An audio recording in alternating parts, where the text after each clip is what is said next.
जो शंकर के मंदिर में झाड़ू लगा लेता है, जो शंकर के मंदिर में सफाई कर देता है, जो शंकर के मंदिर की रौनक रंगत बढ़ा देता है, जो शंकर के मंदिर में प्रकाश कर देता है, जो शंकर के मंदिर में उजियाला कर देता है। एक चोर शिवजी के मंदिर में कमंडल चुराने के लिए गया था और शंकर भगवान के मंदिर में से कमंडल चुराता है, खुद के कपड़े जला लेता है। शंकर भगवान उसको कुबेर का भंडारी बना देते हैं। जो शिव के मंदिर में रौनकता देता है, शंकर के मंदिर में सेवा करता है, शंकर के मंदिर में अर्चना। एक पत्र आया है, देखिए उस पत्र में क्या लिखा है। ठाकुर ब्रजनंदन सिंह कुशवाहा उर्फ टिल्लू पुजारी, नंदन मार्केट, बजाजा बाजार, मैनपुरी, उत्तर प्रदेश। कहीं बैठे हो तो हाथ हिला सकते हैं। नंदन मार्केट, इनका नाम है ठाकुर ब्रजनंदन सिंह कुशवाहा उर्फ टिल्लू पुजारी, नंदन मार्केट, बजाजा बाजार, मैनपुरी, उत्तर प्रदेश। मोबाइल नंबर ये, कहीं बैठे हो तो हाथ हिला सकते हैं। जिन्होंने पत्र में लिखा है, मैं बाबा की एक लोटे जल का और एक बेलपत्र का मैं क्या वर्णन करूं। गुरुदेव, जिला प्रतापगढ़ उत्तर प्रदेश वाली कथा से लगातार आपकी कथा श्रवण कर रहा हूं। मुझे आंतों के अंदर संक्रमण का एवं हीमोग्लोबिन जो 5 पॉइंट रह गया था। गुरुदेव, बहुत बड़े डॉक्टरों की टीम ने 15 दिन में ऑपरेशन की सलाह दी थी और ना कराने पर डॉक्टरों ने कहा था कि तुम्हारी मृत्यु होने की बात कह दी थी। आप पत्र को पढ़ सकते हो, मृत्यु होने की बात कह दी थी। गुरुजी, आपकी कथा सुनकर पत्नी व बच्चों ने भोले बाबा की पूजन अर्चना प्रारंभ कर दी। एक लोटा जल चढ़ाना प्रारंभ किया, बाबा को एक बेलपत्र चढ़ाना प्रारंभ करा। डॉक्टर ने ऑपरेशन का कह दिया था। बाबा दिल्ली के AIMS में जब हम दिखाने के लिए जब बेलपत्र जल का प्रयोग कर गए तो बाबा की कृपा का हम क्या वर्णन करें। गुरुदेव, ऑपरेशन कराने की रिपोर्ट डॉक्टर ने जब देखी और जांच प्रारंभ हुई तो सारी रिपोर्टें वापस नॉर्मल आ गई और मेरा शरीर भी ठीक हो गया। मैं बाबा को यहां प्रणाम करने के लिए आया। ये शिव तत्व है, योग घड़ी। एक भक्ति, एक विश्वास, एक दृढ़ता, एक भरोसा आपके भीतर। और जब भक्ति, विश्वास, दृढ़ता, भरोसा होता है तब शिव तत्व की प्राप्ति होती है। तेरे मंदिर में आना मेरा काम है और मेरी बिगड़ी बनाना तेरा काम है। हम उसके भरोसे नहीं रह पाते। कई बार हम डिग जाते हैं, कई बार हम अंदर से टूट जाते हैं। थोड़ा सा अगर दुख तकलीफ बढ़ी और किसी ने कह दिया कहाँ शंकर जी के चक्कर में पड़ी है, चल वहाँ चलते हैं, वहाँ पर ऐसा हो रहा है, चल वहाँ चलते हैं, वहाँ ऐसा हो रहा है, चल वहाँ चलते हैं, वहाँ ऐसा हो रहा है। शिव महापुराण की कथा कहती है, किसी ढोंग में, प्रपंच में या दिखावे में या अंधविश्वास की ओर कभी मत जाना। शिव महापुराण की कथा कहती है, अंधविश्वास की ओर ना जाइए, ढोंग और प्रपंच में मत जाइए। शिव पुराण की कथा कहती है, अगर कहीं नहीं जा सकते तो तुम्हारे घर के नज़दीक में जो शिवालय है वहाँ पर सावन के महीने में 2 लोटा जल लेकर भगवान शिव को समर्पित करने के लिए जाइए। आप शिव के दरवाजे पर जब जाएंगे, शंकर की चौखट पर जब जाएंगे, शिव के द्वार जब पहुंचेंगे तो एक सुख का अनुभव अपने आप आएगा। बाबा देवादिदेव महादेव कैलाश पर बैठे हैं, मां जगत जननी उनके लिए पकवान बनाती है। श्रेष्ठ पकवान शिव जी के सम्मुख में जाते हैं।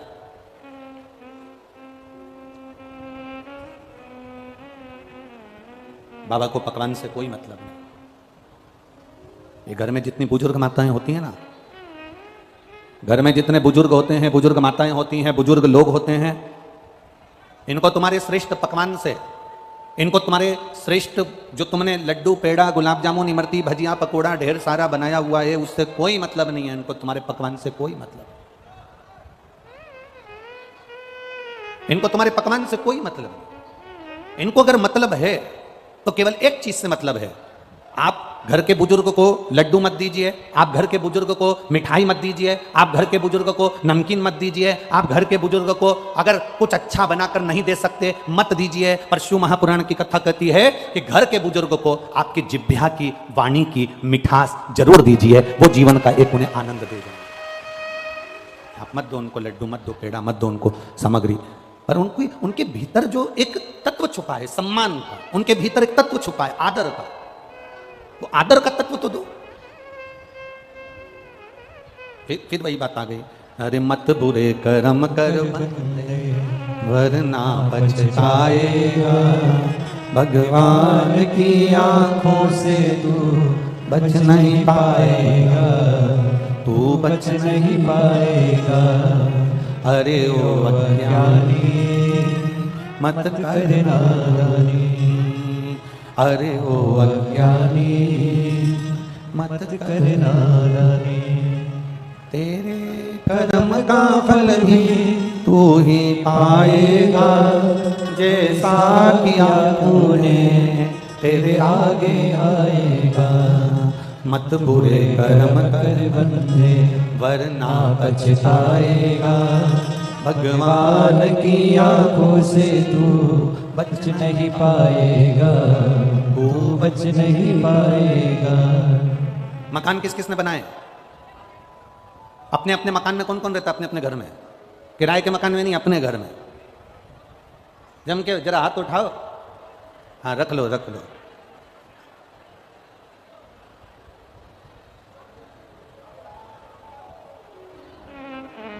जिस मकान को आपने बनाया है, जिस दुकान को आपने बनाया है, जो प्रॉपर्टी तुम्हारे पास है, तुम्हारी वसीयत के, तुम्हारी प्रॉपर्टी के ढेर सारे हिस्सेदार रहेंगे। 4 बेटे हैं तो चारों उस प्रॉपर्टी के हिस्सेदार है। बोलो सही है कि गलत है? जम के बोलो जरा। 2 बेटे हैं तो 2 हिस्सेदार है। तुम्हारी बेटी है तो उसका भी उसमें थोड़ा सा हिस्सा है। बोलो सही है कि गलत है? 4 सगे भाई एक साथ रह रहे हैं और प्रॉपर्टी तुम्हारे पास में है तो चारों भाई का हिस्सा। 3 भाई रह रहे हैं तो 3 भाई का हिस्सा। 2 बेटे हैं तो 2 बेटों का हिस्सा।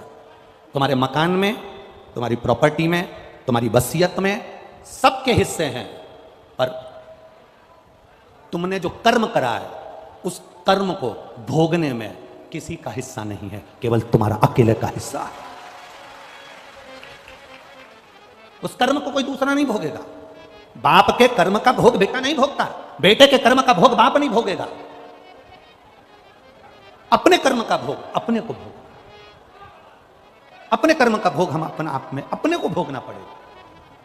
तुम्हारी प्रॉपर्टी के हिस्सेदार बहुत सारे होंगे, तुम्हारी वसीयत के हिस्सेदार बहुत सारे होंगे, तुम्हारी दुकान के हिस्सेदार बहुत सारे होंगे, पर तुम्हारे झूठ बोल रहे हो, कर्म बेकार कर रहे हो, कपट कर रहे हो, किसी को अपशब्द कह दिया, किसी को ताने दे दिया, किसी को गाली दे दी, किसी का थोड़ा सा धन तुमने अपना बना लिया, उसके हिस्सेदार बहुत सारे नहीं होंगे, उसका हिस्सेदार केवल तुम हो, कोई दूसरा नहीं।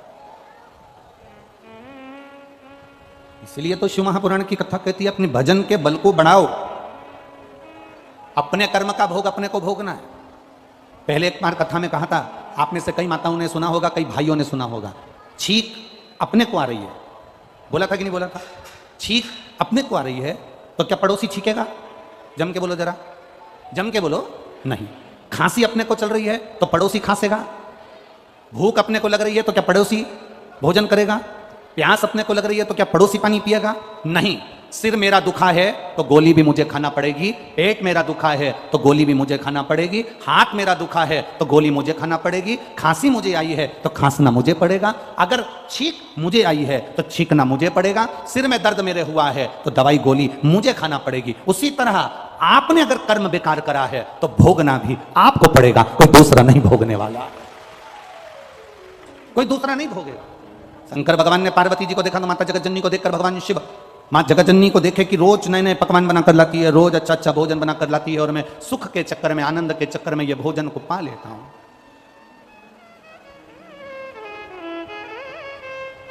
ये सारा सुख के चक्कर में मैंने भोजन जो मिला है ये कहीं मेरे को तकलीफ ना दे जाए। दवा खाने कौन जाता है? इस कथा से समझ लेना, दवा खाने कौन जाता है? जो दवा दबा के खाता है वो दवा खाने जल्दी जाता है। खूब दवा दबा के खूब खाया, जो मिल गए वो खा गए, जो मिल गए वो खाया, जो मिल गया वो खाया। जो दवा दबा कर खाता है वो जल्दी से, बोलो बोलो जम के, दवा खाने जाता। आपने अगर खाने पर कंट्रोल कर लिया, भोजन पर कंट्रोल कर लिया, थोड़े से अपनी जिह्वा पर कंट्रोल कर लिया, तो तुम्हें दवा खाने जाने की जरूरत नहीं पड़ेगी, क्योंकि दुनिया का सबसे ज़्यादा रोग, बीमारी, तकलीफ ये पेट से होती है। ये पेट में हम जैसा आहार ग्रहण करते हैं वैसा हमारा व्यवहार हो जाता है। दवा खाने वही जाता है जो दबा दबा कर खाता है। जिस दिन तुमने दबा दबा कर खाना बंद कर दिया, थोड़ा बहुत आहार लो जो शरीर के लिए जरूरी है, थोड़ा बहुत पाओ जो शरीर के लिए श्रेष्ठ है। मालूम पड़े इन्होंने बिस्कुट दिया वो भी दबा कर खा गए, इसने कुरकुरा दिया वो भी रख लिया, उसने पानी का पाउच दिया वो भी रख लिया, खुद के पास बोतल रखी है तो भी पानी का पाउच वाला आया। तो इतनी आसक्ति कथा में भी, इतनी आसक्ति कि खुद के पास 2 बोतल पानी की रखी है, उसके बाद भी दे दे भैया रख लो, बिस्कुट दे दे भैया रख लो, सामान दे दे भैया रख लो, इतनी आसक्ति। लेने आए थे शिव महापुराण की कथा और लेकर जा रहे हो बिस्कुट और कुरकुरा।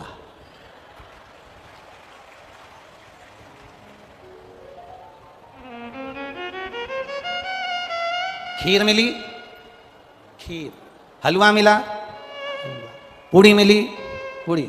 अरे भैया एक बार अगर पेट भर कर पा लिया है ना, एक जगह जाकर बैठ गए हो ना, उसके बाद में अगर कोई बिस्कुट भी देने आए तो हाथ जोड़कर कहो बाबा जी भोलेनाथ जी ने खूब सारा दे दिया, अब हमें जरूरत नहीं है। जो कोई नया आ रहा हो ना उसको दे दो, हमारे बैग में बहुत सारे बिस्कुट के पूड़े रखे हैं, आप दूसरे को प्रदान कर दीजिए, हमें नहीं चाहिए। क्या करेंगे इससे? क्या? शंभु शरणे पड़े मांगो घड़ी रे घड़ी, दुख काटो दया करी दर्शन आपो। अपनी आसक्तियों को छोड़ना है, और जब हम अपनी आसक्तियों को छोड़ देंगे तभी तुम्हें शिव भक्ति मिलेगी। हम आसक्तियों से घिरे हुए हैं, हम आसक्तियों से चारों तरफ से घिरे हुए हैं। तुम जब बिस्कुट का कूड़ा तुम्हारे बैग में पड़ा हुआ है, तुम्हारे बैग में चिप्स की पन्नी पड़ी हुई है, तुम्हारे बैग में सामान पड़ा हुआ है, और तुम उसके बाद भी अगर कोई देने आ रहा है तो ले रहे हो, तो समझ लेना कि तुम शंकर की भक्ति को जाने नहीं हो। अभी आज तुम अभी भी आसक्ति में पड़े हुए हो। एक 5 रुपए और 10 रुपए के बिस्कुट के चक्कर में तुमने शंकर के सम्मुख में बैठकर भी आसक्ति नहीं छोड़ी। एक बार पेट भरकर जो तुमको दे, खीर दे, पूड़ी दे, सब्जी दे, भजिया दे, पकौड़ा दे, खूब खा लो। उसके बाद कह दो कोई दूसरा अगर भूखा है तो उसको दे दो, हमको जरूरत नहीं, हमारा पेट भरा। आसक्ति से परे हो जाओ। शिव जी ने कहा कि अगर मैं पार्वती जी के संग में यहां रह रहा हूं तो मैं भगवान की भक्ति नहीं कर पा रहा हूं। शंकर भगवान अपना स्थान छोड़ दिए,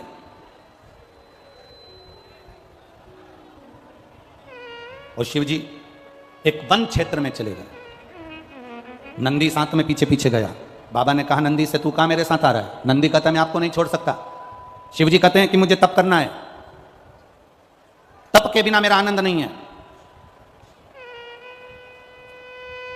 3 घंटे की कथा में 6 घंटे का तप है तुम्हारा।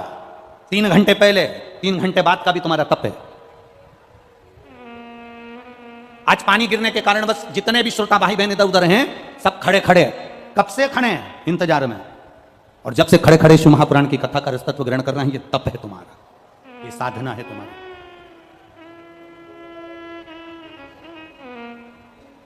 शिव जी कह रहे हैं मुझे तप करना है। तप का मतलब क्या होता है?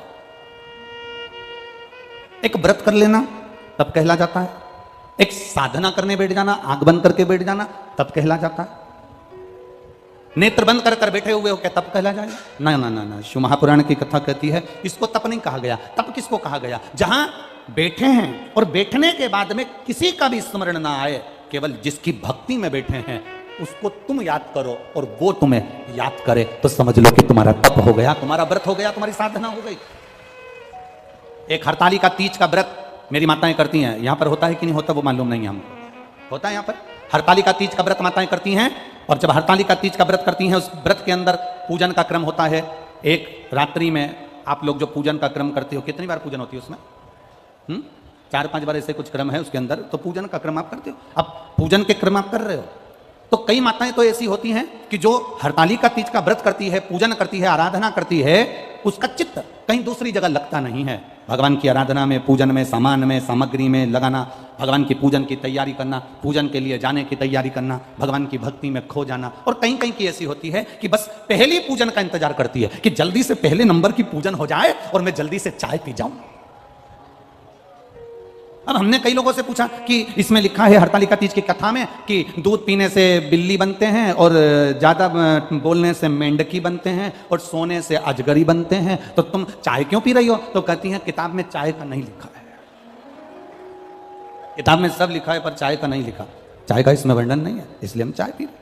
शिव पुराण कह रही है भगवान शंकर की भक्ति, तुम तप करो। शंकर भगवान तप करने के लिए वन क्षेत्र में चले गए। वन क्षेत्र में बैठकर मेरे देवादिदेव महादेव ने जब तप करना प्रारंभ करा, नंदी से कह दिया, सुन नंदी, मैं यहां तप कर रहा हूं, किसी को मत बताना कि कोई आया है, और अगर पार्वती कोई परिवार का व्यक्ति आ जाए तो तेरे मुख को तू हिला देना, तेरे गले में पड़ी हुई घंटी से मैं समझ जाऊंगा कि परिवार का कोई व्यक्ति मुझे लेने के लिए आ गया। अब भगवान हजारों वर्ष का तप करने के लिए बैठ गए, और हजारों वर्ष का तप करने के लिए बैठे, उसी समय पर माता पार्वती जी ने श्री गणेश जी और सदानंद कार्तिकेय जी को बुलाकर कहा कि तुम्हारे माता पिताजी ना जाने कहां चले गए।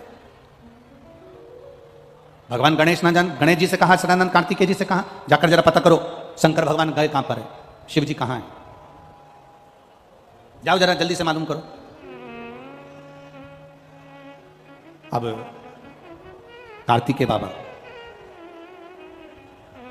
भगवान श्री गणेश जी दोनों गए पिताजी का पता लगाने के लिए। ढूंढते ढूंढते एक वन क्षेत्र में पहुंच गए, और उस वन क्षेत्र में गणेश जी ने स्त्री का रूप ले लिया। उस वन क्षेत्र में सदानंद कार्तिकेय जी ने भी स्त्री का रूप लिया। गणेश जी ने भी चुंदड़ी ओढ़ ली, सदानंद कार्तिकेय जी ने भी चुंदड़ी ओढ़ ली। गणेश जी गणेशी बन गए, कार्तिकेय कृति बन गए। दोनों बनकर वन क्षेत्र में घूम रहे थे, तभी शिव जी के श्वास की गर्जना भगवान गणेश और सदानंद कार्तिकेय को हो गई। पर होने के बाद दोनों भूल गए कि रास्ता कौन सा है, किस मार्ग से हम आए थे और किस मार्ग से हमको जाना। अब रास्ता भूल गए तो इन्होंने अपनी माता को याद करा। मां ने विचार करा, पार्वती जी ने मेरा गणेश नहीं आया, मेरा सदानंद कार्तिकेय नहीं आया, अब पार्वती जी गणेश को भी ढूंढने जा रही हैं, कार्तिकेय को भी ढूंढने जा रही हैं और शंकर भगवान को भी ढूंढने जा रही हैं। तो एक वन क्षेत्र में जाने से पहले पार्वती जी ने भिलनी का रूप रख लिया।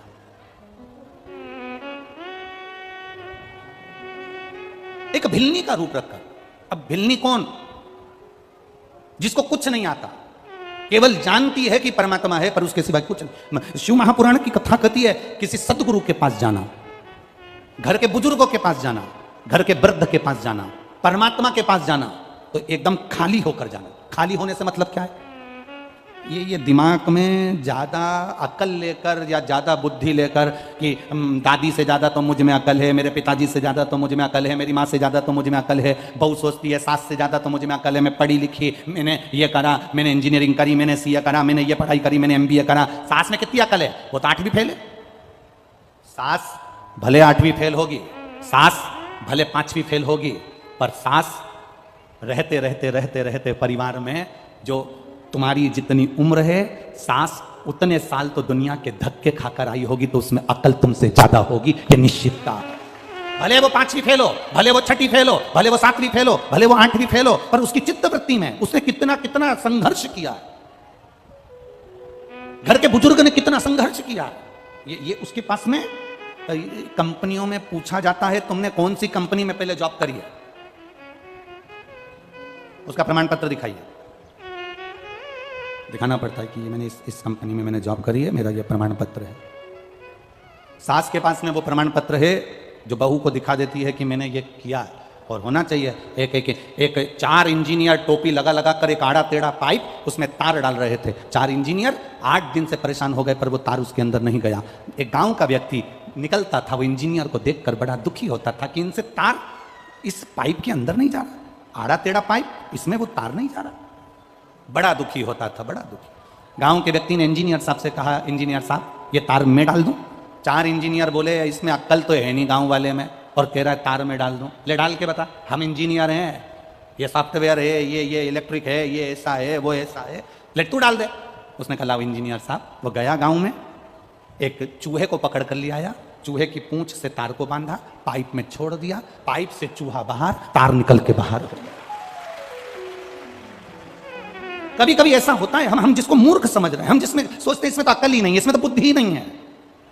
कभी कभी वो एक टीचर ने अपने स्टूडेंट से पूछा, बच्चे से, मैं दिल्ली से प्रयागराज हवाई जहाज से गया, दिल्ली से प्रयागराज जाने में मुझे 2 घंटे लगे, बताओ मेरी उम्र कितनी है? अब स्टूडेंट से पूछ रहा है टीचर, मैं हवाई जहाज से, एरोप्लेन से दिल्ली से प्रयागराज गया, प्रयागराज जाने में मुझे 2 घंटे लगे, तो जितने स्टूडेंट बैठे हैं वो बताएं कि मेरी उम्र कितनी है। अब जितने स्टूडेंट बैठे थे उन सब ने कहा सर प्लीज ये कोई क्वेश्चन है कि हवाई जहाज से दिल्ली से प्रयागराज गया, 2 घंटे लगे, तो मेरी उम्र बताओ कितनी है? सारे बच्चों ने कहा ये कोई क्वेश्चन नहीं है, ये कोई प्रश्न नहीं है। एक स्टूडेंट कोई अच्छे गुरु का चेला होगा, खड़ा हो गया, उसने कहा सर आपकी उम्र 44 वर्ष है। कितने साल? जम के बोलो जरा। 44 वर्ष, 44 यार, तुम्हारी उम्र 44 वर्ष है सर। सर खुश हो गए, गजब, खड़े हो जाओ, आओ इधर जल्दी, गुड, तुमने मेरी उम्र बता दी, पर यह बताओ कि तुम कैसे जान गए कि मेरी उम्र 44 साल है, 44 ईयर है? तुम कैसे जान गए? उसने कहा बस सर मैं जान गया। नहीं नहीं तुम्हें बताना पड़ेगा। नहीं सर मेरे पास में ऐसा यंत्र है जिससे मैं पहचान गया कि तुम्हारी उम्र 44 साल। नहीं बताओ तुम कैसे पहचाने कि मेरी उम्र 44 साल है? ये बताना पड़ेगा। नहीं सर मैं नहीं बताऊंगा। सर ने कहा अगर नहीं बताएगा तो प्रैक्टिकल में नंबर कम आ जाएगा। बता जल्दी, तू कैसे पहचाना कि मेरी उम्र 44 साल है? मैं इतना खुश हो गया, मेरी उम्र 44 साल, तूने सही बताया, बता जल्दी से, तू कैसे पहचाना कि मेरी उम्र 44 साल है? स्टूडेंट बोला सर मेरा एक भाई है, वो आधा पगला है, उसकी उम्र 22 साल है।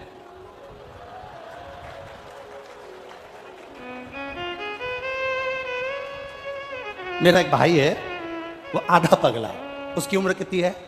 22। तो तुम्हारी कितनी? मतलब तुम पूरे ही पगले हो।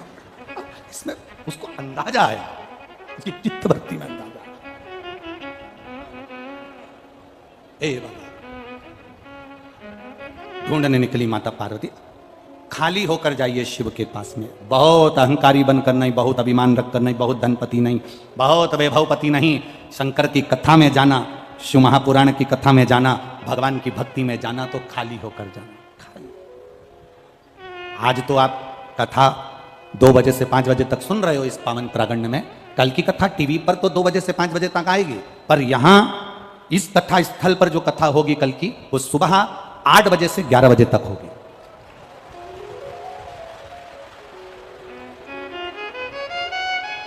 सुबह 8 बजे से 11 बजे तक यहां कथा चलेगी।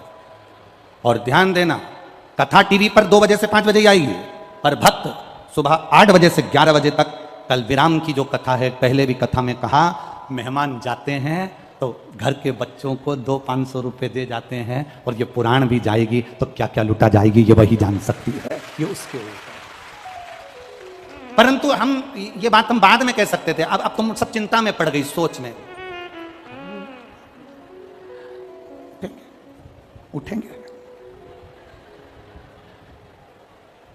उठेंगे। अब निवेदन है, घर में झगड़ा करके मत सोना। एक पति पत्नी आपस में झगड़ा कर लिए, और झगड़ा कर कर पति को पहले कहीं जाना होता था तो पत्नी से कह देता था तो पत्नी जगा देती थी।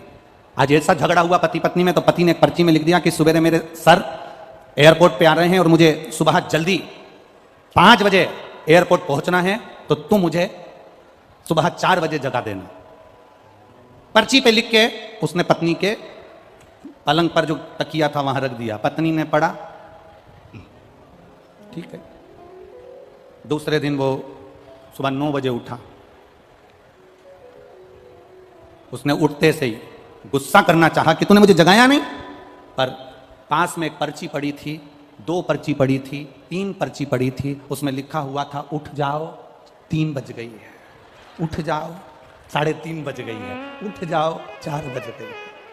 अब जैसा तेरा गाना वैसा उसका बजाना।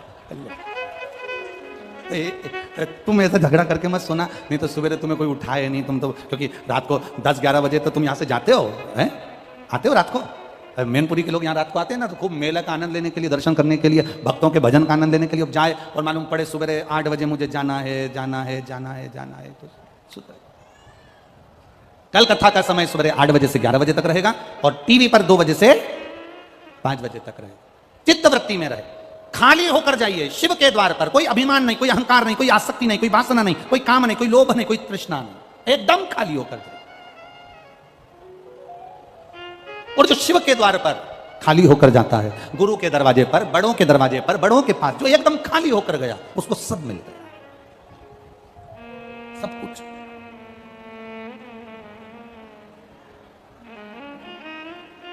दूध की भगोनी, जिस भगोनी में, जिस पात्र में तुम्हें दूध वाले से दूध लेना है, अगर वो पहले से भरी होगी तो उसमें दूध ले सकते हो क्या? जिसमें तुम्हें खीर लेना है वो पहले से भरी होगी तो तुम नहीं ले सकते, उसमें भरा हुआ है, झलक जाएगी। गुरु के पास जाना, शिव महापुराण में जाना तो एकदम खाली पात्र लेकर जाना कि मुझे जो मेरे गुरु जी देंगे, शिव महापुराण से जो मुझे मिलेगा, शंकर की कथा से जो मैं सुन कर आऊंगी, मैं अपने जीवन में उतारूंगी। अगर पात्र खाली होगा तो उतर जाएगा, और अगर पात्र खाली नहीं होगा, अहंकार भरा होगा तो वो झलक जाएगा। अहंकार के वश वो झलकेगा, उस अहंकार से परे होकर चलना, अहंकार से। पहुंच गई माता पार्वती जी, सुंदर भिलनी का रूप रखकर आई। भिलनी का रूप रखकर जैसे ही माता पार्वती जी ढूंढते ढूंढते उस क्षेत्र में पहुंची, भूल गई माता पार्वती जी भी। शिव जी के ढूंढते ढूंढते अपने पुत्र को, पुत्री को ना जाने कहां है, कहां पहुंच गए, कैसे हैं, कहां गए, ढूंढते ढूंढते पहुंची। इतने में नंदी ने माता पार्वती को देखा और शिव जी के लिए उन्होंने मुंडी हिलाना प्रारंभ कर दी। शंकर जी समझ गए पार्वती जी मुझे लेने के लिए आ गई। शिव जी ने देखा कि नंदी का मुख उधर है, मतलब पार्वती उधर खड़ी है। इतने में शंकर भगवान उठकर खड़े हुए। पार्वती, गणेश, कार्तिकेय और गणेश दोनों स्त्री के रूप में आ गए और पार्वती जी भी मां भिलनी के रूप में आकर शिव जी का दर्शन करी। शंकर भगवान से कहा, प्रभु जी कृपा करिए, हम यहाँ आकर मार्ग भूल गए, इसलिए निवेदन है हमें सत मार्ग की ओर बताएं। शंकर की कथा कहती है, शिव महापुराण की कथा स्वयं भूले हुए को भी मार्ग प्रशस्त कर कर परमात्मा के दरवाजे तक पहुंचा देती है। शिव महापुराण की कथा भटके हुए को भी परमात्मा का सत मार्ग बता देती है। शिव जी का वो मंदिर आज भी भूलेश्वर, मतलब शिव जी वहां कर भूल गए थे, पार्वती वहां कर भूल गई थी, गणेश जी वहां कर भूल गए थे। सारी दुनिया में केवल एक मंदिर है भूलेश्वर महादेव का, जहां पर ये भूलेश्वर महादेव, पूना से सोलापुर के बीच में एक शंकर का मंदिर आता है भूलेश्वर महादेव का, जहां पर भगवान शंकर के मंदिर में गणेश जी स्त्री के रूप में हैं, कार्तिकेय जी स्त्री के रूप में हैं और पार्वती जी भिलनी के रूप में विराजमान हैं। जहां पर नंदी भगवान शिव से कह रहे हैं, ये भूमि भूलेश्वर बाबा यहां कर हम भूल गए, ऐसी कृपा करो कि इस स्थान पर जो आए और एक लोटा अगर जल भूले से भी चढ़ा कर चले जाए तो वो संसार सागर में कभी ना भूले, परमात्मा के सतमार्ग की ओर चलता रहे, वो भूलेश्वर महादेव। कभी आप लोग अगर पूना जाएं, महाराष्ट्र में अगर पुणे की ओर जाएं तो पुणे से लगभग 70-80 किलोमीटर की दूरी पर भूलेश्वर महादेव का एक मंदिर पड़ जाता है, जहां पर पहुंचकर भगवत भजन की एक कीर्ति बढ़ जाती है, एक आनंद की अनुभूति बढ़ जाती है। तो ये जो सावन का अधिक मास है, ये सावन के अधिक मास में शंकर भगवान का एक स्वरूप प्रकट हुआ, इसलिए इस सावन के अधिक मास की महत्वता है। आपको कहा था कि जितनी भी जगह पर, जैसे कथा पुष्कर जी में हुई, अलवर में हुई, मैनपुरी में हुई, अब इसके बाद में 1 तारीख से 7 तारीख तक तिल्दा नेवरा में चालू हो जाएगी 2 बजे से छत्तीसगढ़ में, फिर दतिया में चालू हो जाएगी, उसके बाद में राजगढ़ ब्यावरा, जिला राजगढ़ मध्य प्रदेश में ब्यावरा के पास वाला राजगढ़, वहां प्रारंभ हो जाएगी। फिर वापिस एक कथा छत्तीसगढ़ में प्रारंभ। जितनी कथा सावन के महीने में जिसको मिली है, बाबा देवादिदेव महादेव की कृपा से जिसको मिली है अधिक मास से जुड़ी हुई सावन के महीने की कथा, अपने भाग्य की सराहना करना और अपने को किस्मत वाला समझना कि भगवान शंकर का एक अवतार, श्रम्भेश्वर अवतार, ये अधिक मास सावन के मिलन में हुआ है। शिव का एक, शिव जी का एक नाम पड़ा था श्रम्भेश्वर महादेव, एक अवतार प्रकट हुआ है, श्रम्भेश्वर महादेव का एक रूप प्रकट हुआ है।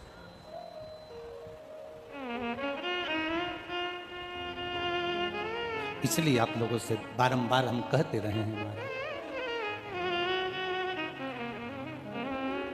शिव के सिवा कहीं दिल ना लगाना, शिव के सिवा कहीं दिल ना लगाना, वरना पड़ेगा तुझे आंसू बहाना, वरना पड़ेगा तुझे आंसू बहाना, शिव के सिवा कहीं दिल ना लगाना, शिव के सिवा कहीं दिल ना लगाना, शिव शिव के सिवा कहीं दिल ना लगाना, शिव के सिवा कहीं दिल ना लगाना, वरना पड़ेगा तुझे आंसू बहाना, वरना पड़ेगा तुझे आंसू बहाना, वरना पड़ेगा तुझे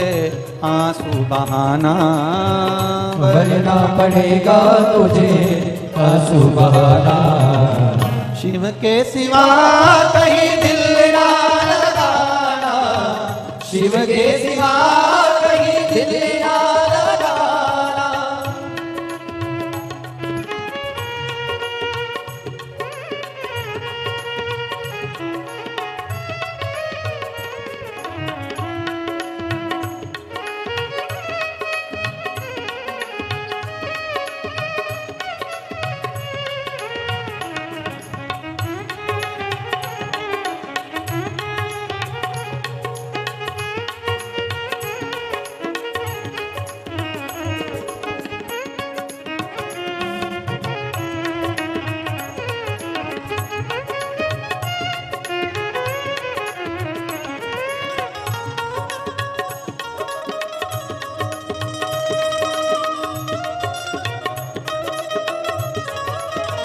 जगह मिले वहाँ बैठ जाओ, गीला हो रहा हो तो भले मत बैठो, पर जहाँ सुखी जगह हो वहाँ बैठकर भगवान शिव से अपने मन की बात करो।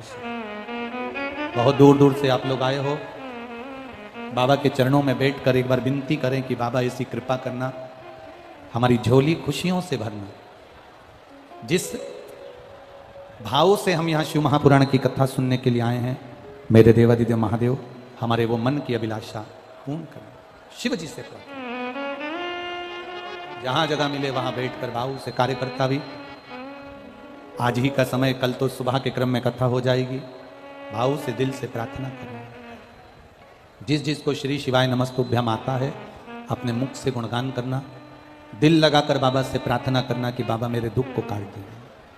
श्री शिवाय नमस्तुभ्यम, श्री शिवाय नमस्तुभ्यम, श्री शिवाय नमस्तुभ्यम, श्री शिवाय नमस्तुभ्यम, श्री शिवाय नमस्तुभ्यम, श्री शिवाय नमस्तुभ्यम।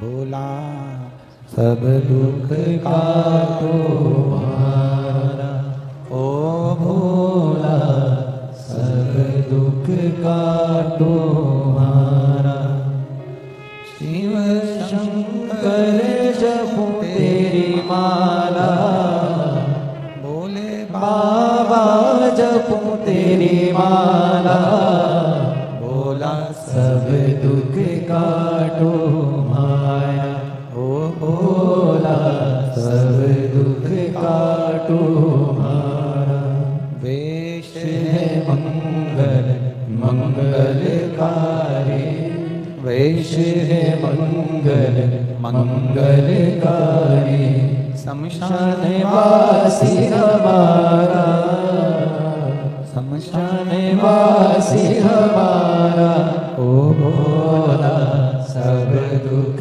काटो हमारा, ओ भोला सब दुख काटो हमारा। शिव कथा कहती है, भगवान शंकर का संवाद कर रहा है, शिव महापुराण की कथा कर रही है। जब प्रहलाद के लिए भगवान नरसिंह का रूप धारण किया, अब नरसिंह का रूप कब धारण करा था?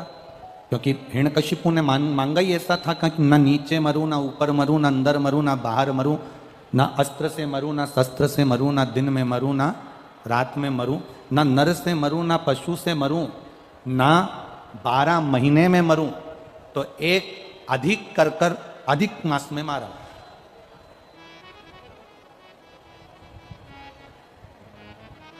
अब हिरण्यकशिपु तो मर गए, हिरण्यकशिपु के तो प्राण छूट गए। जब हिरण्यकशिपु के प्राण छूट गए, जब हिरण्यकशिपु के प्राण चले गए, नरसिंह भगवान का क्रोध समाप्त नहीं हुआ।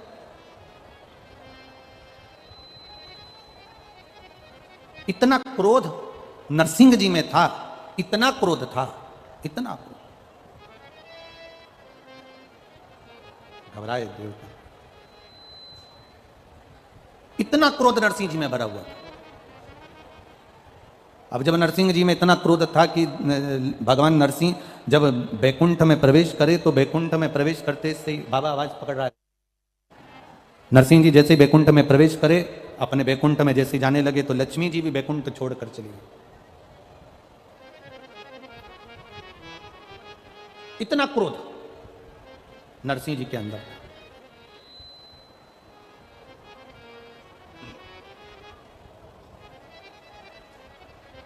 अब नरसिंह जी उसी क्रोध में इंद्रलोक पहुंच गए। जब नरसिंह जी उसी क्रोध में इंद्रलोक पहुंचे तो इंद्रलोक की जितनी अप्सराएं थीं, इंद्रलोक के जितने देव थे, इंद्र स्वयं भी स्थान छोड़कर भाग गए। अब एक बात का अंदाजा लगाकर रखना अपने जीवन में, व्यक्ति को जब क्रोध आता है ना, तो वो गुस्सा कर कर अपशब्द बोल तो देता है, पर यह अंदाजा नहीं लगा कर पाता कि जो तुमने क्रोध में बोला है वही क्रोध का बोला हुआ एक दिन तुम्हारे सम्मुख में आकर खड़ा हो जाता है।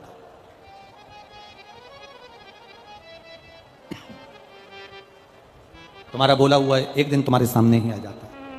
इसलिए वाणी ऐसी बोलिए जो मन का आपा खोए। पर आज के जमाने में लोग बोलते हैं वाणी ऐसी बोलिए जो जम के झगड़ा होए, पर उससे मत बोलिए जो तुमसे तगड़ा होए। तो यहां तो शास्त्र कह रहा है कि प्रेम की वाणी से आप रिझाने का प्रयास करो, और जितनी प्रेम की वाणी से आप रिझाने का प्रयास करोगे उतनी वाणी से आप किसी को अपना बना सकते हो। जितना प्रेम परोस सकते हो उतना प्रेम दीजिए। कल आपको कथा में कहा था ना, शंकर भगवान को तुम्हारी अंग्रेजी से मतलब है, ना तुम्हारी हिंदी से मतलब है, ना तुम्हारी मराठी से मतलब है, ना तुम्हारी गुजराती से मतलब है। शंकर जी को ना तुम्हारी तमिल भाषा से मतलब है, ना तुम्हारी मद्रासी से मतलब। शंकर भगवान को ना तुम्हारी गुजराती चाहिए, ना तुम्हारी अंग्रेजी, ना हिंदी चाहिए। शंकर भगवान को तो तुम्हारी जो प्रेम की भाषा होती है, हृदय की, निर्मल मन सो मोहि पावा, मोहि चल छिद्र कपट न भावा। भगवान को तुम्हारे प्रेम की भाषा से रिझा सकते हो। जितनी प्रेम की भाषा तुम प्रकट कर सकते हो उतना करिए।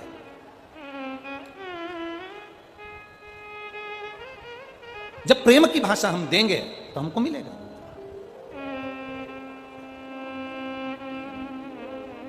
नरसिंह भगवान का क्रोध बढ़ गया, इतना क्रोध नरसिंह भगवान का बढ़ा कि वो इंद्र के यहां गए तो इंद्र छोड़कर भाग गए। आपके गुस्से के कारण, आपके क्रोध के कारण आपका परिवार त्रस्त हो रहा है।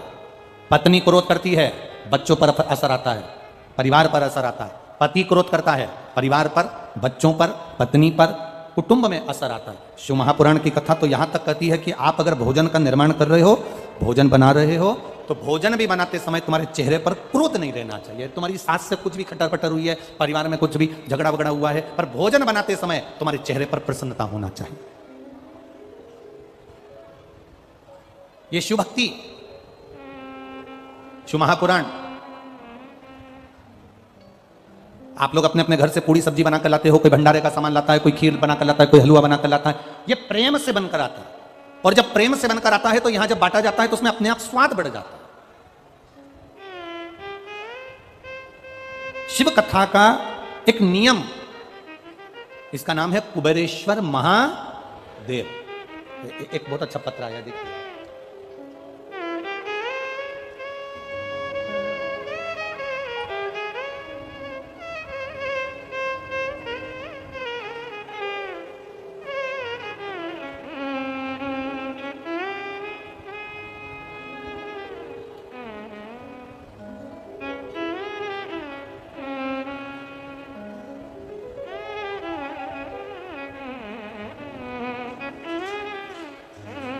पत्र देखिए, बड़ा सुंदर है। मेरा नाम ममता यादव है, पत्नी श्री सुखवीर सिंह यादव। कहीं बैठी हो तो हाथ हिला सकती हैं।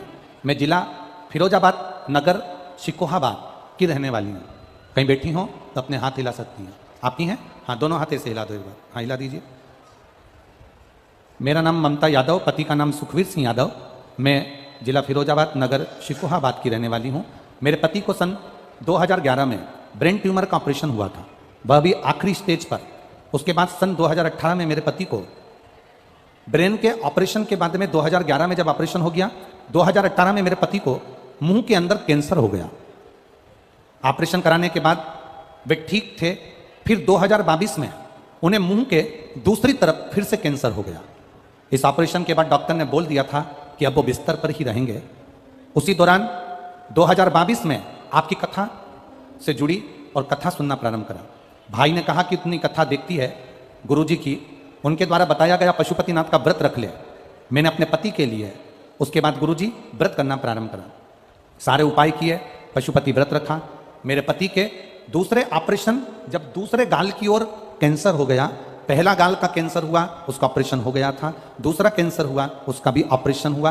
उस ऑपरेशन होने के बाद उनके नाक में एक नली डाल दी गई, क्योंकि गाल में छेद हो गया था और मुख में कुछ देने के लिए नली डाल दी गई। पीने के लिए जो भी डॉक्टर के हिसाब से था हम उसको टाइम टाइम पर उनको दे देते थे। पशुपतिनाथ का व्रत करती रही गुरुदेव, बाबा को नहीं छोड़ा मैंने। बाबा से प्रार्थना करती रही, बाबा इनको ठीक कर देना। गाल में जो छेद हो गया था उसमें से पस निकलना प्रारंभ हो गया। पानी 24 घंटा निकलता था और वो कैंसर का जो मुख था उसमें से पानी निकलता रहता। बड़ी दुखी थी गुरुजी। मैंने बाबा के पशुपति व्रत करना बंद नहीं करे। आप कहते हो कि 5 व्रत करने के बाद छोड़ देना चाहिए, मैंने फिर वापस चालू कर दिए। बाबा कभी तो सुनेगा, और बाबा ने सुना। डॉक्टर ने कहा था बेड पर रहेंगे, पड़े रहेंगे, थोड़े दिन के मेहमान हैं, इनकी सेवा कर लो। मेरे पति को बाबा डॉक्टर ने सब जवाब दे दिया था। उसके कैंसर वाले शरीर से पानी मुख में से निकलना प्रारंभ हो गया था। मैंने बाबा से प्रार्थना करना प्रारंभ करी। जल लाती शिव जी को चढ़ा हुआ, उनके चेहरे पर लगा देती। बेलपत्री लाती, उनको दे देती। बाबा की ऐसी कृपा हुई गुरुदेव कि उनकी नाक की नली भी निकल गई, और जो घाव उनका कभी नहीं भराना था वो घाव बाबा ने भर दिया। बाबा ने भरा गुरुदेव। डॉक्टर ने कहा था ये कभी उठ नहीं पाएंगे पलंग से, ये जिंदगी में थोड़े दिन के मेहमान है। मैं बाबा को यहाँ प्रणाम करने इसलिए आई हूँ कि मेरा पति अब अपने काम पर भी जाने लगा। डॉक्टर भी आश्चर्य में है कि ऐसी कौन सी दवाई है जिससे कैंसर इतनी जल्दी समाप्त हो गया, वो देखना चाहिए। आराम है बाबू, दोनों हाथ हिला दो एक बार। हर हर महादेव। बैठिए। श्री शिवाय नमस्तुभ्यम। बैठिए। शिव तत्व इसी को कहते हैं। एक पत्र और है।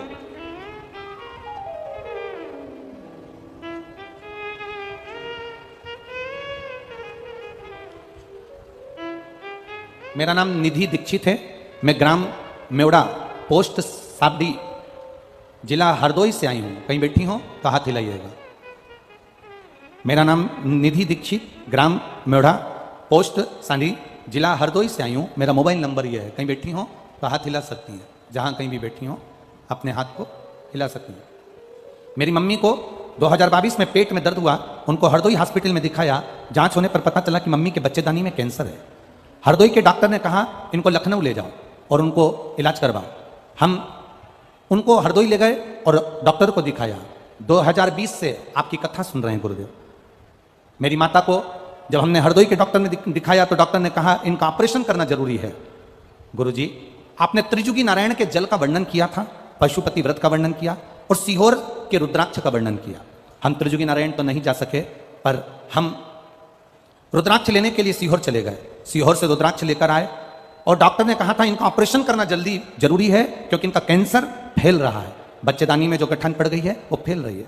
हमने भी सीहोर का रुख लिया और बाबा कुबेरेश्वर के धाम गए। वहां से एक रुद्राक्ष और एक कंकर उठाकर लेकर आ गए। कंकर की पूजन करना प्रारंभ करी। रुद्राक्ष का जल शिव जी को चढ़ाकर माता राम को देना प्रारंभ करा। गुरुदेव, डॉक्टर को जाकर दिखाया। उन्होंने कहा कि जांच करते हैं। वापिस जांच करना प्रारंभ करा तो उन्होंने कहा कैंसर धीरे धीरे आराम तो लग गया है, पर इनका ऑपरेशन करना जरूरी है। डॉक्टर नहीं माने। आखिरी में उनका ऑपरेशन किया कि इसमें से गांठ निकलेगी और वो गांठ कैंसर की है। ऑपरेशन करने के लिए डॉक्टर उनको ऑपरेशन कक्ष में ले गए।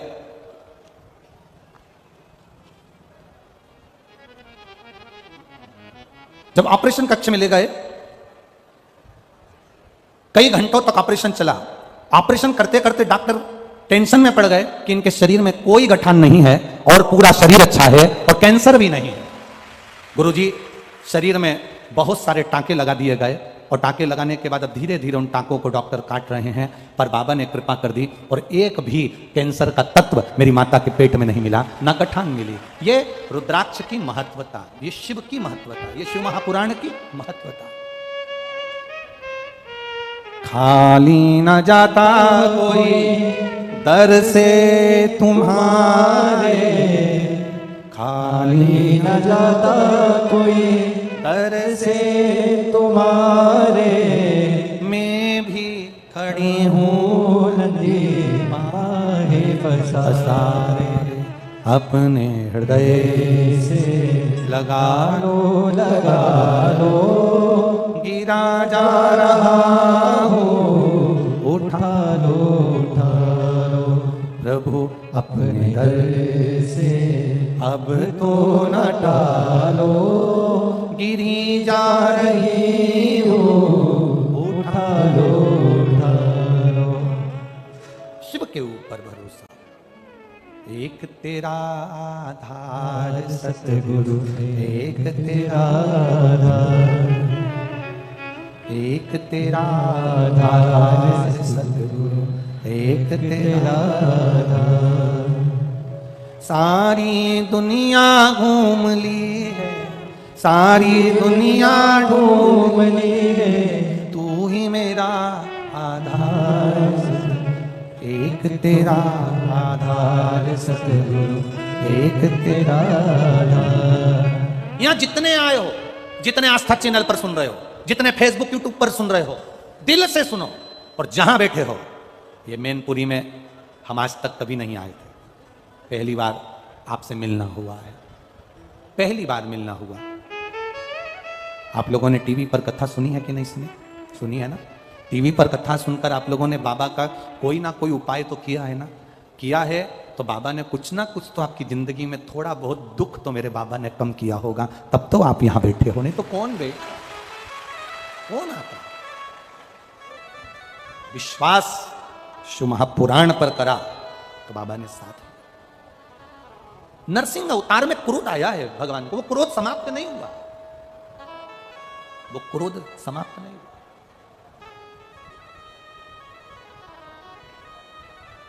क्रम चालू हुआ, क्रोध चलते चलते चलते चलते इंद्रदेव के पास, वायुदेव, वरुण देव, गरुण देव, सब सारे देवता इकट्ठे होकर देवाधिदेव महादेव के पास पहुंचे।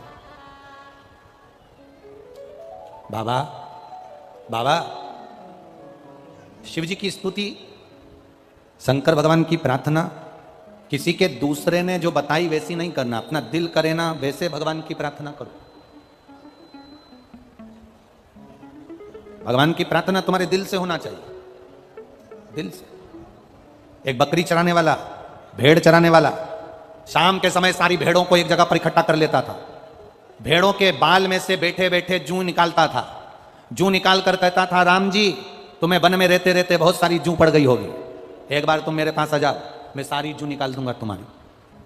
बस वो बैठे बैठे यही बोलता रहता था कि राम जी तुमको भी जूं पड़ गई होगी, मैं निकाल दूंगा। एक संत वहां से निकल रहे थे, उन्होंने उसका शब्द सुना, संत को क्रोध आ गया, कैसा मूर्ख है, भगवान को क्या जूं पड़ती है, हर कुछ बोल रहा है, पागल हो गया है। संत ने एक थप्पड़ रखकर उस भेड़ चराने वाले को, बकरी चराने वाले को मारा और कहा, आज के बाद ऐसा शब्द मत बोलना कि राम जी को जूं पड़ गई होगी, तेरे में अकल नहीं है, हर कुछ बोल देता है कि राम जी मेरे पास आ जाओ, तुम्हें जूं पड़ गई होगी, मैं तुम्हारी जूं निकाल दूंगा, ये कोई शब्द होता है? उसने बोलना बंद कर दिया।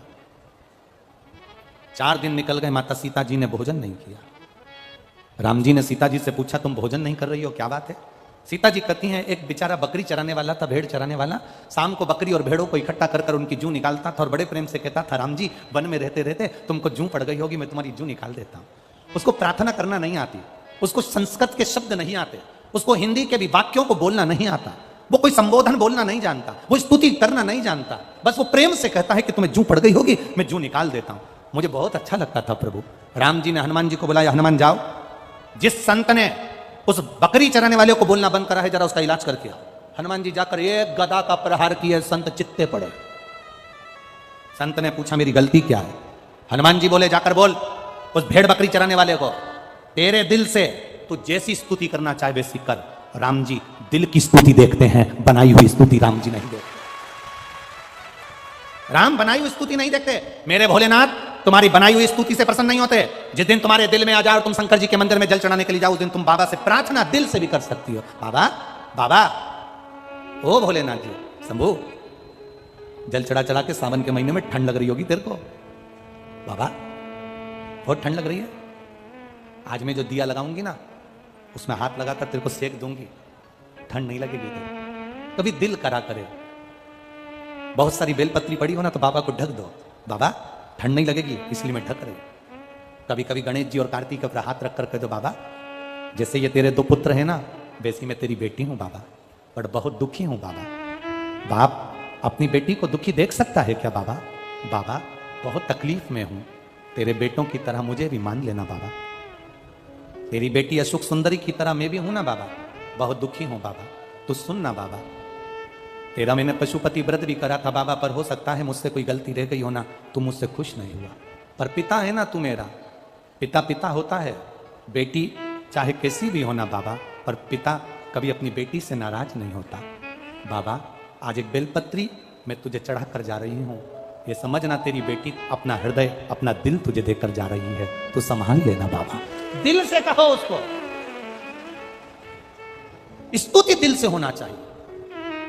दिखावे से शिव के मंदिर कभी मत जाओ। मेरे महाकाल कालाधिपति, मेरे महाकाल बाबा अपने बेटे को भूल गए क्या? मेरे महाकाल बाबा अपनी बेटी को भूल गए क्या? महाकाल बाबा ये बेटा ये बेटी दोनों बाहें पसार कर तुझे बुला रहे हैं, एक बार गले से लगा लेना मेरे महाकाल। आएगा लगा लेगा गले से मेरा महाकाल।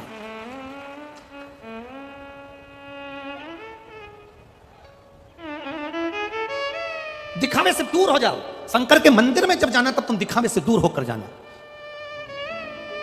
क्या है शिव पुराण में, क्या क्या भरा पड़ा है शंकर जी की कथा में।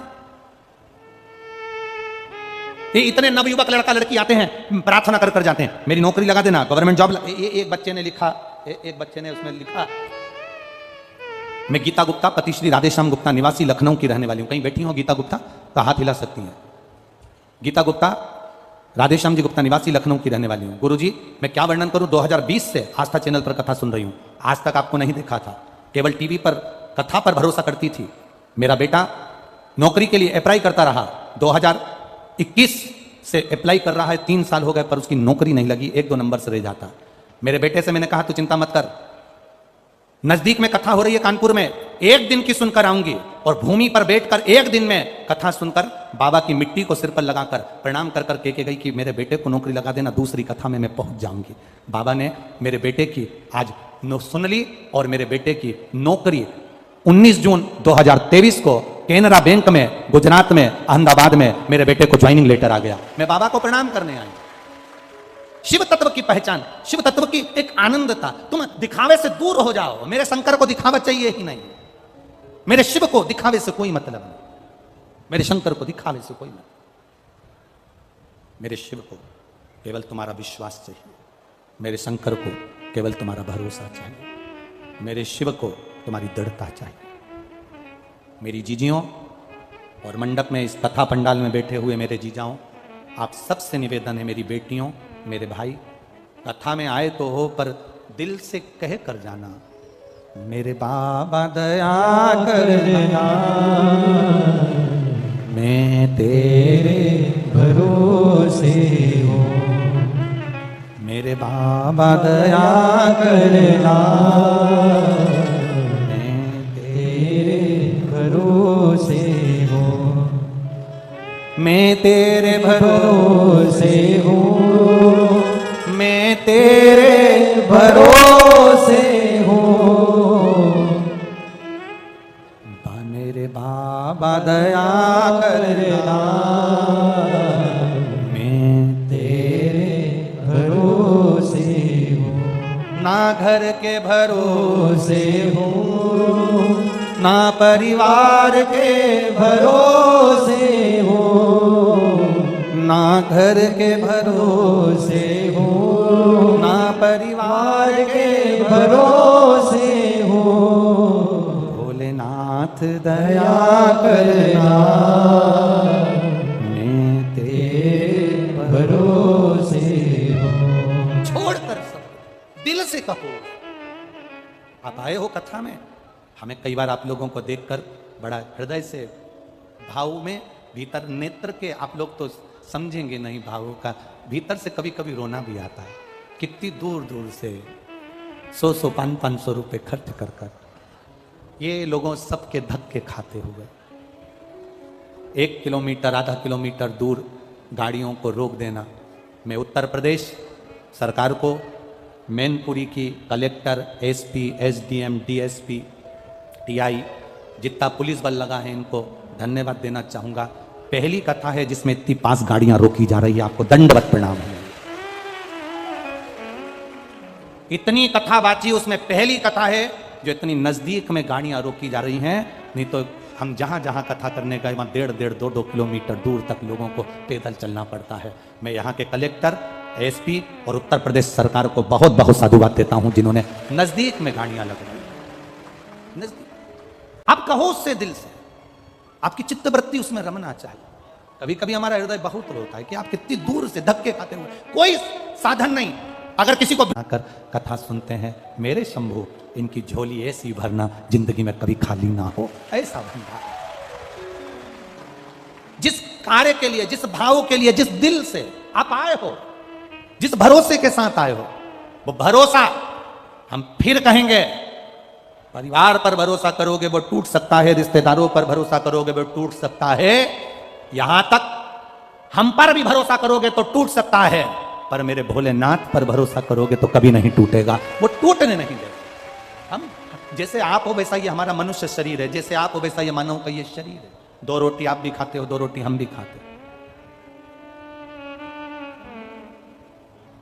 आप लोग ज्यादा आइटम बनाकर खा लेते होगे, हम मूंग की दाल और रोटी खा लेते हैं।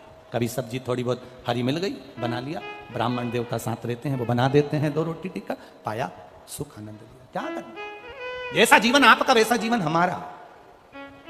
हम फिर कहें, सीहोर वाले पर भरोसा ना करिए, पंडित प्रदीप मिश्रा पर भरोसा मेरे महादेव पर करना, भरोसा 1 लोटे जल पर करना, भरोसा 1 बेलपत्री पर करना, भरोसा तुम्हारे शिव पर करना, वो टूटने नहीं देगा, ये निश्चितता। हमसे मतलब मत रखो, और यहां तुम हमारे लिए आए भी नहीं हो, तुम ये अंदाजे मत रहना कि तुम हमारे लिए आए। यहां जितने आए हो वो बाबा भोलेनाथ के भरोसे पर और उसके सहारे पर आए हो, तुम्हें उससे मतलब होना चाहिए। और अधिक मास के सावन की यह कथा में विश्वास के साथ कहकर जाते हैं, ये जो इतने इतने पत्र तुमने भेजे हैं, नीचे ढेर लगा हुआ है, ये भरोसे के पत्र हैं, और वो पत्र खाली नहीं, साधारण नहीं, आपकी भक्ति का प्रतीक। जाओ शिव मंदिर, जाओ शिवालय। भगवान, जब नरसिंह भगवान का क्रोध समाप्त नहीं हुआ, अधिक मास का महीना, अधिक मास में नरसिंह अवतार धारण कर कर शाम के समय पर, ना सुबह मरे, ना दिन में मरे, ना रात में, तो शाम को मारा है। ना पशु से नरसिंह बनकर आए, ना अस्त्र से, ना शस्त्र से, तो नख से फाड़ दिया है। और अधिक मास का प्रथम दिवस शाम का समय हिरण्यकशिपु को मार दिया है। अब वो क्रोध चलता रहा, वो क्रोध चलता रहा, वो क्रोध चल रहा, क्रोध चलता गया। हमारा निवेदन है, आप लोग निकल कर जो जा रहे हैं दूसरे को डिस्टर्ब ना करें। 10 मिनट की कथा और रहती है, थोड़ा दिल लगाने का। हम तो ये कथा कल तक कहकर चले जाएंगे, पर तुम्हारी जिंदगी में बाबा ने जो कथा दी है वो तुम्हारी जिंदगी बना दे, इससे ज्यादा हम क्या कह सकते हैं। आप लोग और जितने कार्यकर्ता हैं जो इधर उधर मटक रहे हैं, उनसे भी निवेदन है, थोड़ा बैठ जाओ 5 मिनट 10 मिनट। कल के बाद कोई नहीं कहेगा तुमसे कि तुम कथा में बैठो, दिल लगा लो, थोड़ी देर बैठो। बहुत दूर का भाव है, बहुत हृदय लगा। हमें क्या है, टाइम पास करना नहीं आता, ईमानदारी की बात तो ये भी है। अगर दूसरे कोई कथाकार होए ना तो वो अपना टाइम पास कर कर घड़ी देख कर चले जाए, हमको टाइम पास करना भी नहीं आता। हम तो ये प्रयास करते हैं कि आए हैं तो जितने रतन हैं मेरे भोलेनाथ जी के, वो सब आपको लुटा कर चले जाएं, जिससे आपकी जिंदगी सार्थक हो जाए। नहीं, शिव तत्व को जाए, शंकर ओ घड़ी को जाए, और शिव तत्व को जानना जरूरी है। अधिक मास का प्रथम दिवस, जिस दिन नरसिंह भगवान की प्रागट्यता हुई, अधिक मास का प्रथम दिवस, जिस दिन नरसिंह भगवान प्रकट हुए, चारों तरफ जब क्रोध किया गया, चारों तरफ आपको कहा था पंचमी, अष्टमी, एकादशी, प्रदोष, शिवरात्रि, अमावस्या, पूर्णिमा, इस दिन ये 7 दिवस आपको बताए थे और कहा गया था कि 5-5 दिए लगाना शाम के समय पर, बन सके उन दिए को लंबी बाती का। कौन सी बाती का? जम के बोलो जरा। लंबी बाती का। आपको पहले भी कथा में कहा, लंबी बाती का जो दिया होता है, लंबी बाती का जो दीप होता है, वो दीप हमारे जीवन में वंश की भी वृद्धि करता है। इसलिए हमारे यहाँ पितरों का दिया, देवी जी का दिया, नवरात्रे का दीप, ये सब लंबी बाती के लगते हैं। तो लंबी बाती का जो दीप होता है वो हमारे यहाँ वंश की भी वृद्धि करता है, लक्ष्मी की भी वृद्धि करता है, सुख समृद्धि। और अगर मान लो भूल से हमारा कहीं पैसा अटक गया और वो व्यापारी नहीं दे रहा, तो लंबी बाती का जो दिया होता है वो पैसा भी हमारा वापस लौटा कर लाता है। इसलिए लंबी बाती के दीप का स्मरण करें। अब पहला दिन निकल गया, भगवान नरसिंह का प्रागट्य हो गया, भगवान नरसिंह प्रकट हो गए। क्रोध कम नहीं हुआ, उनका क्रोध बढ़ गया। जब क्रोध बढ़ता गया, जब उनका क्रोध बढ़ता, सारे देवताओं ने देवादिदेव महादेव से प्रार्थना, भगवान शिव से प्रार्थना, भगवान देवादिदेव महादेव से निवेदन करा, प्रार्थना करी, बाबा, ओ बाबा शंकर भगवान देवादिदेव महादेव, मेरे शिव, मेरे ओघड़दानी, मेरे त्रिकालदर्शी, मेरे कैलाशी, मेरे अविनाशी। मेरे शिव ने पूछा, क्या बात है, क्या हो गया? प्रभु, बात केवल इतनी सी है, आपसे निवेदन केवल इतना सा। नरसिंह भगवान को क्रोध आ रहा है, और नरसिंह भगवान को क्रोध आ रहा है, नरसिंह जी को जब क्रोध आ रहा है तो आपसे केवल प्रार्थना इतनी सी है कि आप नरसिंह जी के उस क्रोध को समाप्त करें। पूरा अधिक मास का महीना पूरा की पूरा निकला, अमावस्या का दिन, श्रावण का मिलन। आपको कहा था वो दिन बड़ा महत्व का होता है, सुनी थी कथा? कौन से फूल को चढ़ाने का बोला है? कनेर का पुष्प। कितने लोटे जल? 2 लोटे जल। और बड़ा खास दिन है। हमारे बीच में आदरणीय महामंडलेश्वर जी पधारे हैं, एक बार जोरदार ताली बजाकर दंडवत प्रणाम। वो दिन आप रूप में एक खास माना गया, वो दिन अपने आप में एक खास दिन माना गया। कारण क्यों खास है उसमें फिर निवेदन करेंगे। अधिक मास तो कार्तिक में भी आ जाएगा, अधिक मास तो आषाढ़ में भी आ जाएगा, अधिक मास तो कुंवार में भी आ जाएगा, अधिक मास तो कोई से भी महीने में तिथि नक्षत्र घड़ी पल के हिसाब से आ जाएगा। पर सावन के महीने में जो अधिक मास का महीना आया है, इसके मिलन का जो बिंदु है, जिस दिन अधिक मास विराम हो रहा होता है, उस दिन सावन का जो महीना वापिस उसमें जुड़ रहा होता है, उसका एक क्रम है। जब भगवान देवादिदेव महादेव से प्रार्थना करी गई, आप कुछ करिए। शंकर भगवान ने कहा, चिंता मत करो, 33 कोटि देवी देवता मेरे शरीर में आकर बैठ जाओ, और मैं एक पक्षी का रूप धारण करता हूं। वो पक्षी बनकर जब मैं उड़ूंगा, पक्षी का रूप लेकर जब मैं उड़ूंगा, और उड़ते हुए पक्षी का रूप धारण कर नरसिंह भगवान को अपने पंजे में पकड़ूंगा, और पकड़कर नरसिंह भगवान को उत्तराखंड की अलकनंदा नदी में ले जाकर डाल दूंगा। भगवान शिव, भगवान शंकर, ओघड़दानी, त्रिकालदर्शी, कैलाशी, अविनाशी, मेरे शिव का एक स्वरूप, मेरे शंकर भगवान का एक स्वरूप शरंब पक्षी का रूप धारण करा, और शिवजी ने उड़ना प्रारंभ करा। 33 कोटि देवताओं का बल लेकर भगवान शंकर जब उड़ना प्रारंभ करे, और उड़ते उड़ते भगवान शंकर ने अपने पंजे में शरंब पक्षी का रूप धारण कर नरसिंह भगवान को पकड़ा, और पकड़कर नरसिंह भगवान को ले जाकर अलकनंदा नदी के अंदर डाला। अलकनंदा नदी में जैसे ही डाला, डालते से ही नरसिंह भगवान का क्रोध समाप्त हो गया।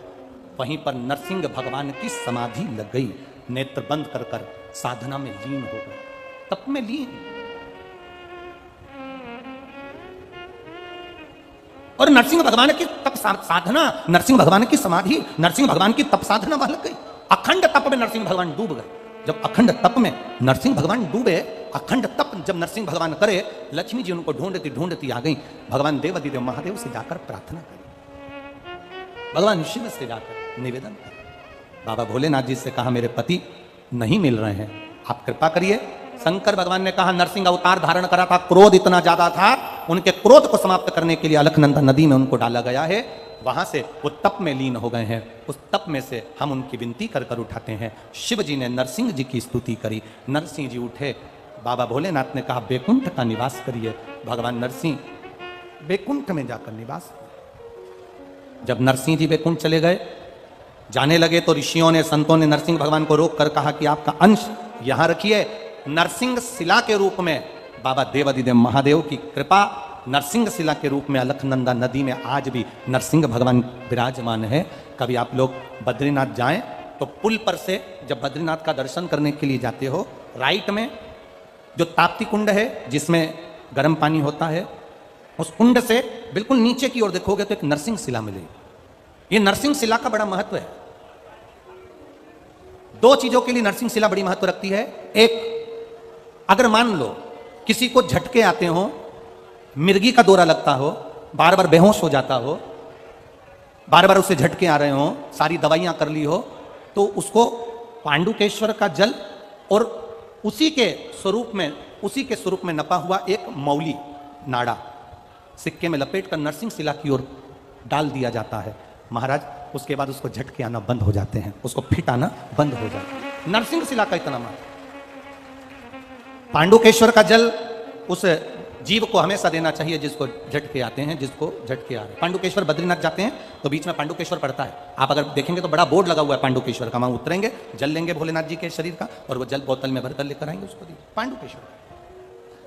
नरसिंह शिला, जिन पति पत्नी में झगड़ा हो गया, वो अदालत में बात चल रही है और वो तलाक नहीं चाहते तो भी तलाक हो रहा है, किसी भी रूप में, कहीं ना कहीं किसी ना किसी रूप में आपस में संबंध बेकार हो रहे हैं, तब नरसिंह शिला का प्रयोग, मौली का प्रयोग, पूर्व में भी हमने कथा में कहा है, वो डला होगा यूट्यूब पर, वो कर।